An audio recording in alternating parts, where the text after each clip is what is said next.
ಈಗ ಉಪಚುನಾವಣೆ ಆದ್ಮೇಲೆ ಕಾಂಗ್ರೆಸ್ ಅಲ್ಲಿ ಒಂದು ಬೆಳವಣಿಗೆ ಆಗಿದೆ ಸರ್. ಅಷ್ಟು ಅಲ್ಪಸಂಖ್ಯಾತ ನಾಯಕರು ದೂರ ಆಗಿದ್ದಾರೆ.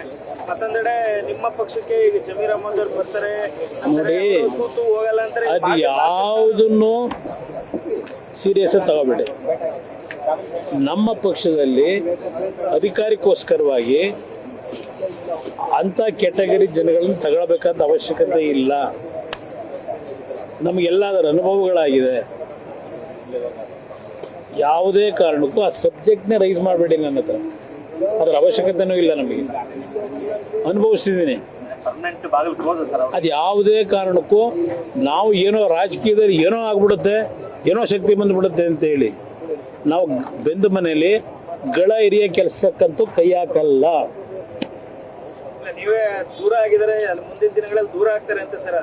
ಯಾರು ಜನ ದೂರ ಆಗ್ತಾರೆ ಅಂತ ಮನೆ ಅವ್ರು ದೂರ ಆಗೋದು ನನಗೆ ಗೊತ್ತು. ಈಗ ಕಂಡೀಷನ್ಗಳು ಹಾಕತ್ತವ್ರು ಅವರೇ. ಕಾಂಗ್ರೆಸ್ ಉಳಿದಿರೋ ಕಾಂಗ್ರೆಸ್ ಇವತ್ತು ಅಧಿಕಾರ ನಡೆಸಿ ಆ ಕಾಂಗ್ರೆಸ್ ನಾಯಕರು ಅನ್ನ ತಿಂತ ಇರೋದು